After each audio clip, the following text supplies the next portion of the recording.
Hello friends, मैं हूं विजय और आज इस लेक्चर में हम लोग डिस्कस करेंगे नॉमेनक्लेचर ऑफ ड्रग के बारे में, जो बीएससी नर्सिंग थर्ड सेमेस्टर से रिलेटेड है, यूनिट फर्स्ट से। इस लेक्चर में हम लोग देखेंगे कि किसी भी ड्रग के कितने नेम होते हैं, इसके बाद जेनरिक नेम क्या होता है, और अगर कोई मेडिकल हेल्थ प्रैक्टिशनर है तो वो ब्रांड नेम को क्यों प्रीफर करता है प्रिस्क्राइब करने के लिए, जेनरिक नेम को क्यों नहीं करता है, इसके पीछे क्या रीज़न है, इसकी क्या वजह है। जो ब्रांडेड मेडिसिन होती है इतना ज़्यादा कॉस्टली क्यों होती है जेनरिक मेडिसिन के कंपैरिजन में। और इसके साथ साथ हम लोग एक भी देखेंगे कि क्या जो ब्रांडेड मेडिसिन होती है वो जेनरिक मेडिसिन से बेटर होती है। तो चलिए आइए लेक्चर को शुरू करते हैं। किसी भी ड्रग के 3 नेम होते हैं। कितने होते हैं? 3 नेम। सबसे पहला जेनरिक नेम। जेनरिक नेम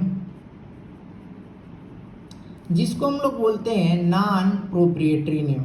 और क्या बोलते हैं? Non proprietary name. Non proprietary name.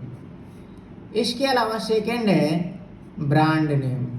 Brand name या ट्रेड नेम, या ट्रेड नेम, इसको हम लोग बोलते हैं प्रोप्रिएटरी नेम। और क्या बोलते हैं इसको? Proprietary name. Proprietary name. और लास्ट में जो थर्ड है उसको वो है केमिकल नेम। क्या है? Chemical name. तो सबसे पहले हम लोग देखते हैं जेनरिक नेम के बारे में। देखिए, सबसे पहले कुछ चीज़ें मैं आप लोगों को बता दूं, उसके बाद हम लोग एग्जाम्पल के जरिए एक एक चीज़ों को समझेंगे अच्छे से। देखिए, जो जेनरिक नेम होता है ये ऑल ओवर वर्ल्ड में, चाहे आप इंडिया में रहिए या यूके में जाइए या यूएसए में जाइए या कनाडा में जाइए या ऑस्ट्रेलिया में जाइए, कहीं पे भी जाइए, ये जो जेनरिक नेम होगा जो ड्रग का वो सेम ही होगा। अभी एग्जाम्पल देंगे तो आप लोगों को समझ में आ जाएगा। ठीक है, क्या होगा? सेम होगा। सेम होने की वजह से ये क्या होता है? यूनिवर्सली एक्सेप्टेबल होता है। क्या होता है? यूनिवर्सली एक्सेप्टेबल होता है। यूनिवर्सली एक्सेप्टेबल होता है। और ये ब्रांड नेम के कंपैरिजन में ये लॉन्ग होता है। ब्रांड नेम के कंपैरिजन में, केमिकल नेम के कंपैरिजन में नहीं। किसके कंपैरिजन में? ब्रांड नेम के कंपैरिजन में क्या होता है? लॉन्ग होता है। अब देखते हैं हम लोग क्या ब्रांड नेम के बारे में। ये कंपनी बाई कंपनी क्या करता है? डिफर करता है। कंट्री की तो बात छोड़ दीजिए, अगर एक पर्टिकुलर कंट्री में अगर इंडिया में देखेंगे, ठीक है, तो अलग अलग ब्रांड नेम होंगे एक ड्रग के, तो ये सेम नहीं होता है। नॉट सेम नहीं होता है। इसके वजह से ये यूनिवर्सली एक्सेप्टेबल नहीं होता है। ये क्या होता है? यूनिवर्सली एक्सेप्टेबल नहीं होता है। यूनिवर्सली एक्सेप्टेबल नहीं होता है। एक इसकी खास बात क्या है? ये शॉर्ट होता है, बहुत ही शॉर्ट होता है। किसके कंपैरिजन में? जेनरिक नेम के कंपैरिजन में बहुत शॉर्ट होता है। शॉर्ट होता है। और जो कंपनी जो होती है ऐसा बनाती है, मतलब कैची नाम, कि आप बहुत अच्छी तरीके से उसको क्या कर सकते हैं? याद कर सकते हैं। इसलिए इसको जनरली इस नाम के जरिए मेडिसिन को क्या किया जाता है? ड्रग को प्रिस्क्राइब किया जाता है। जनरली प्रिस्क्राइब किया जाता है। प्रिस्क्राइब तो जेनरिक नेम को भी कर सकते हैं, किया भी जाता है, लेकिन हमेशा नहीं किया जाता है। अब बात करते हैं हम लोग केमिकल नेम के बारे में। जो केमिकल नेम होता है किसी भी ड्रग का, वो अकॉर्डिंग टू IUPAC रूल के अकॉर्डिंग होता है। IUPAC। और जो IUPAC रूल है आप लोगों को पता है कि इनऑर्गेनिक कंपाउंड का और ऑर्गेनिक कंपाउंड का होता है। और इसमें कैसे उसका स्ट्रक्चर होता है आप लोगों को पता है कि जितने कार्बन होते हैं कौन सा हाइड्रोक्सिल ग्रुप है, कहाँ पे कार्बोक्सिलिक एसिड जुड़ा है, कहाँ पे ईथर जुड़ा है, कहाँ पे मेथिल ग्रुप जुड़ा है। तो ये सारी चीज़ें इतनी लंबी होती हैं कि इसके बारे में याद करना तो बहुत मतलब टेढ़ी खीर है, इम्पॉसिबल है, इतना समझ के रखिए। तो इसके बारे में ज़्यादा दिमाग नहीं लगाना है। किसके बारे में? केमिकल नेम के बारे में ज़्यादा दिमाग नहीं लगाना है। अब हम लोग इसको देखते हैं, एग्जाम्पल के जरिए। एक ड्रग है सिफ्ट्रैक्सोन। क्या है? सिफ्ट्रैक्सोन। आप लोगों को पता है, अगर एंटीबायोटिक पढ़े होंगे तो ये सिफेलोस्पोरिन 3rd जनरेशन में आता है, एंटीबायोटिक है। अब ये है, आप लोग अगर दवा परचेज करते होंगे तो अगर इसको परचेज किए होंगे तो ये मोस्टली जो मार्केट में आता है, जो सबसे पॉपुलर ब्रांड है वो है मोनोसेफ। क्या है? मोनोसेफ।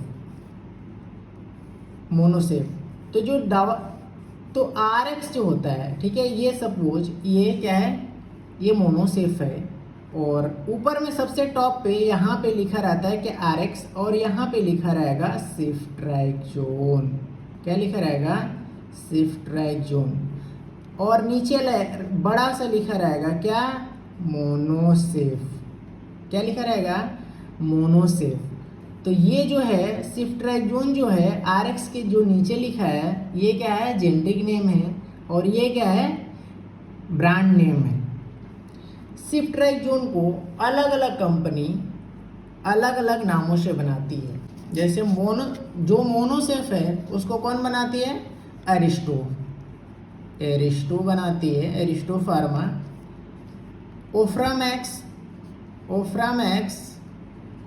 ओफ्रामैक्स रैनबॉक्सी बनाती है, लेकिन इसमें भी क्या रहता है? सिफ्ट्रैक्सोन ही रहता है, रैनबॉक्सी बनाती है। ऐसे ही महासेफ, क्या? महासेफ कौन कंपनी बनाती है? मैनकाइंड बनाती है। तो जेनेरिक नेम को अलग अलग जो कंपनी होती है अलग अलग अपने अपने नामों से बनाती है, जो अच्छे से मेमोराइज किया जा सकता है और शॉर्ट रहे। ये जो एक्चुअल में जो ओरिजिनल जो ड्रग का नाम होता है वो क्या होता है? वो होता है जेनेरिक नेम होता है। अब आप लोग समझ लीजिए कि जेनेरिक नेम क्या होता है। यहाँ पे देखिए, RX यहाँ पे लिखा है और यहाँ पे लिखा है सिफ्ट्रैक्सोन, और यहाँ पे कौन सा ब्रांड है? मोनोसेफ, एरिस्टो की है, लेकिन आपने इसको हटा दिया। ये लीजिए, ये खत्म हो गया। अब क्या बच गया? सिफ्ट्रैक्सोन। और सिफ्ट्रैक्सोन क्या है? Generic name. क्या है? Generic name. तो अब ये जो ड्रग है इसको क्या बोलेंगे हम लोग? जेनेरिक ड्रग, क्योंकि ये सिर्फ जेनेरिक फॉर्म में ही, जेनेरिक नेम में ही आ रही है, इसलिए हम लोग क्या बोलेंगे इसको? Generic name. समझ में आ रहा है? चलिए, एक चीज मैं आप लोगों को यहीं पे बता दूं कि अगर जो कंपनी होती है, कोई भी कंपनी है, ठीक है, कोई अगर कंपनी है या कोई पर्सन है, और मान लीजिए कि सिफ्ट्रैक्सोन है, सिफ्ट्रैक्सोन को वो बनाना चाहता है। अगर सिफ्ट्रैक्सोन को बनाना चाहता है तो इसके लिए क्या करना होगा? सबसे पहले इसको इंडियन फार्मूलरी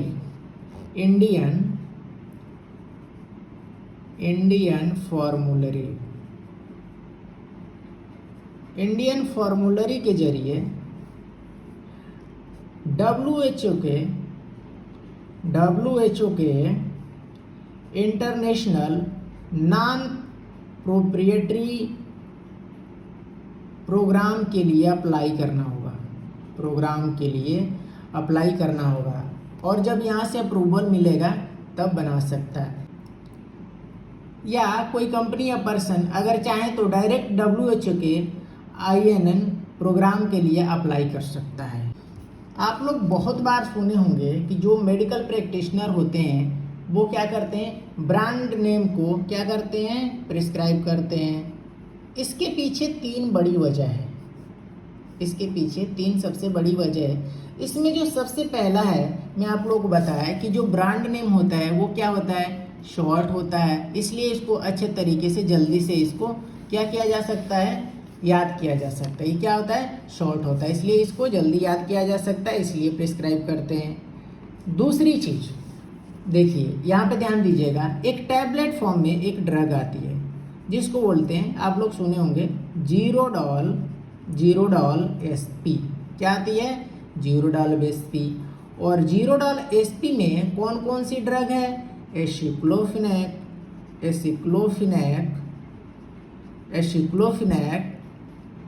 सेरेसियोपेप्टिडेज, क्या है, पेप्टिडेज, और क्या है, पैरासीटामोल।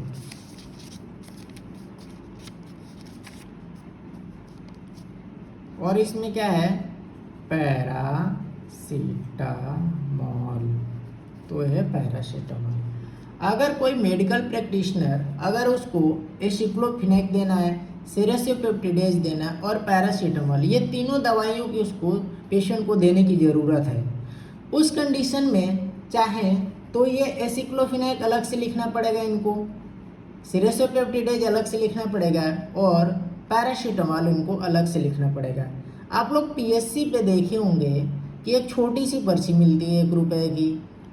बात 1 रुपए की नहीं है, बात यह है कि वो पर्ची बहुत छोटी होती है और उसमें मेडिकल जो प्रैक्टिशनर है उसमें प्रेजेंट कंप्लेंट उसमें लिखना है, पास हिस्ट्री भी लिखना है, इन्वेस्टिगेशंस भी लिखना है और वहीं पे ट्रीटमेंट भी लिखना है। पता चला कि जीरोडॉल एसपी लिखने में ही पूरा पन्ना भर गया, तो और बाकी चीज़ें कहाँ लिखी जाएंगी। इसका ये है कि इसको ये आसान हो जाता है, प्लस ये पेशेंट के लिए भी ज़रूरी होता है, क्योंकि यहाँ पे आपको 3 टैबलेट खाना पड़ेगा जीरोडॉल एसपी के लिए, मतलब 3 टैबलेट खाना पड़ेगा। वहीं एक ही टैबलेट में जीरोडॉल एसपी अगर आप दे रहे हैं तो ये हो जाएगा, एक ही टैबलेट में काम हो जाएगा। 2 चीज़ें हो गई। अब तीसरी 2 बातें कंफर्म हो गई। अब तीसरी जो चीज़ है वो है कि जो ब्रांडेड मेडिसिन्स होती हैं, ये मतलब पूरा सच्चाई नहीं है बट हाँ कुछ सच्चाई है। जो ब्रांडेड जो मेडिसिन्स होती है, जो ब्रांडेड जो ड्रग होती हैं, उनका कहना ये होता है, उनका ये कहना होता है कि ये जो हमारी मेडिसिन है इसके पीछे क्या रीज़न है। देखिए, ये बोलते हैं कि हमारा जो फॉर्मुलेशन है वो बहुत अच्छा है। कैसे, हमारी जो टैबलेट्स हैं इसका जो डिजोल्यूशन टाइम है, क्या है, डिजोल्यूशन टाइम है, ये बहुत अच्छा है। डिसइंटीग्रेशन टाइम, छोटे छोटे पार्टिकल्स में जब टूट के एब्जॉर्ब होता है वो बहुत अच्छा है। इस वजह से हमारी जो बायो अवेलेबिलिटी है, क्या है, बायो अवेलेबिलिटी, मतलब कि एब्जॉर्प्शन के बाद जो अमाउंट सिस्टेमिक सर्कुलेशन में जाता है वो भी ज़्यादा है, इसलिए हमारी दवाएं परचेज कीजिए। तो इसके पीछे तो एक बड़ी वजह होती है इसका कि लोग मतलब दावा करते हैं कंपनी कि हमारी ड्रग अच्छी है, लेकिन ये पूरी सच्चाई नहीं है। और इसके वजह से ये बोलते हैं कि हमारी ड्रग महंगी है इसलिए, लेकिन इसकी सबसे बड़ी वजह ये है कि इसका जो एडवर्टाइजमेंट होता है, क्या होता है, जो एडवर्टाइजमेंट होता है उसमें बहुत ज़्यादा पैसा लगता है। और जब पैसा लगता है तो किससे वसूल करेंगे, पेशेंट से वसूल करेंगे, सीधी सी बात है, सिंपल सी बात है। तो ये चीज़ें आप लोगों को कंफर्म हो गई होंगी। तो मैं आप लोगों को बता दिया कि जो ब्रांडेड मेडिसिन है वो कॉस्टली क्यों होती है। अब एक चीज़ है कि क्या जो ब्रांडेड जो ड्रग होती हैं वो क्या जेनरिक ड्रग के कंपैरिजन में अच्छी होती हैं, ये कोई ज़रूरी नहीं है। कंपनी बाई कंपनी डिफ़र करता है चीज़ें। कोई जेनरिक ड्रग भी अच्छी हो सकती है, कोई ब्रांडेड ड्रग है वो भी ख़राब हो सकती है। हम लोग तो डेली ये चीज़ें देखते हैं। अगर कोई कंपनी है या कोई पर्सन है उस पर्टिकुलर ड्रग को बनाना चाहता है तो उसको इंडियन फार्मूलरी के जरिए WHO के INN प्रोग्राम के लिए अप्लाई करना होगा। उसके बाद अप्रूवल के बाद वो बना सकता है। आप लोगों को मैं बता दिया कि जेनरिक नेम, ब्रांड नेम और केमिकल नेम में क्या डिफरेंस है। जो जेनरिक नेम होता है ये ऑल ओवर वर्ल्ड सेम होता है, ये ओरिजिनल ड्रग का नाम होता है, ये यूनिवर्सली एक्सेप्टेबल होता है और ये ब्रांड नेम के कंपैरिजन में थोड़ा लॉन्ग होता है। इतना समझ में आया था। ब्रांड नेम क्या है? ब्रांड नेम को प्रोप्राइटरी नेम भी बोलते हैं। ये सेम नहीं होता है, ये कंपनी बाय कंपनी डिफ़र करता है, कंपनी बाय कंपनी डिफ़र करता है। और अगर आप कंट्री चेंज कर रहे हैं तो वो बिल्कुल ब्रांड नेम बिल्कुल ही अलग ही रहेगा, यूनिवर्सली एक्सेप्टेबल नहीं होता है इस वजह से। हाँ, इसकी जो सबसे खास बात ये है कि शॉर्ट होता है, कैची होता है, इसलिए इसको अच्छे से हम लोग याद कर सकते हैं और इसलिए यही एक बड़ी वजह है कि इसको प्रिस्क्राइब किया जाता है। और जो केमिकल नेम होता है अकॉर्डिंग टू IUPAC रूल होता है, इसमें ज़्यादा दिमाग लगाने की ज़रूरत नहीं है, उसको हम लोग याद भी नहीं कर पाएंगे और लिख भी नहीं पाएंगे। तो ये था जेनरिक नेम, ब्रांड नेम और केमिकल नेम के बारे में और नोमेनक्लेचर ऑफ ड्रग के बारे में। आई होप ये वीडियो आप लोग को अच्छी लगी तो प्लीज़ लाइक कीजिए, शेयर कीजिए, मेरे चैनल को सब्सक्राइब कीजिए। तब तक के लिए बहुत बहुत धन्यवाद।